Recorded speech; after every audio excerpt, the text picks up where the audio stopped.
है प्रधान बनाना।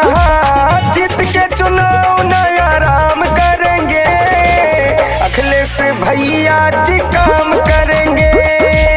गौवा का अपने रोशन नाम करेंगे, अखिलेश भैया जी काम करेंगे। अखिलेश भैया जी कहते हैं, आप हमारे साथ कदम से कदम मिलाकर चलिए, हम आपके ग्राम सभा में विकास की गंगा बहाएंगे, आपके गांव को स्वच्छ और सुंदर बनाएंगे। सरकार द्वारा चलाई गई सभी योजनाओं का लाभ सीधे गरीबों तक पहुंचाने का काम करेंगे।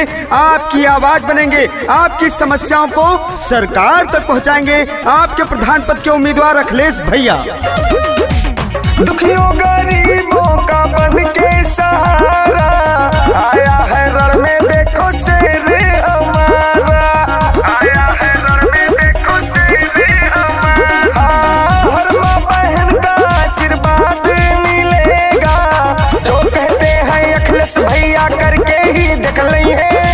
एक बार अजमा के देखा सबके साथ निभाई है। सब पे न्यौछावर अपनी जान करेंगे, अखिलेश भैया जी काम करेंगे, अखिलेश भैया जी काम करेंगे। जो कोई नहीं कर सका ऐसा काम कर देंगे, पूरा हर गरीबों का अरमान कर देंगे। 5 साल क्या उम्र भर कोई भुला ना सकेगा, बन करके प्रधान आपके ग्राम देंगे अखिलेश कुमार भैया। आपके प्रधान पद के सेवक अखिलेश भैया को जिताएं, अपने गांव को बहुत ही तरक्की की ओर ले जाएं, प्रगति की ओर ले जाएं, स्वच्छ और सुंदर बनाएं। अखिलेश भैया।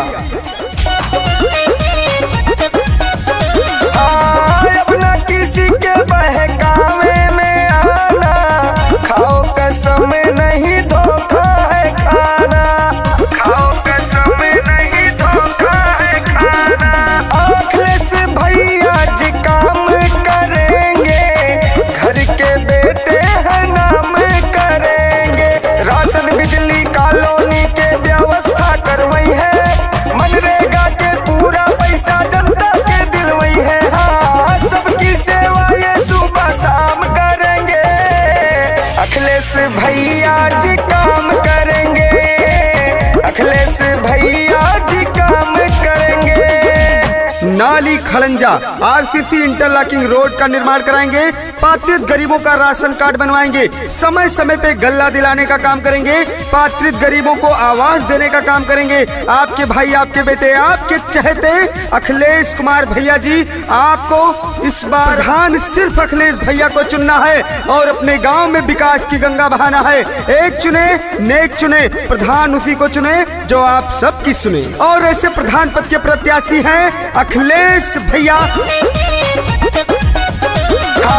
नाली खड़ंजा आरसीसी लगवाई है, पिछड़े गरीबन के न्याय दिलवाई है, पिछड़े गरीबन के न्याय दिलवाई है। अजवन भी कही है अखिलेश भैया, वादा करेंगे जो वो पूरा कर देखाई है।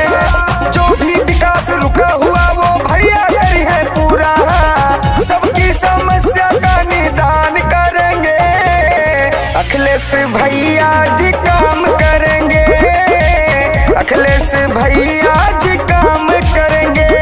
मेरे भैया भूल न जाना, मेरी बहना भूल न जाना, गौवा से है प्रधान बनाना।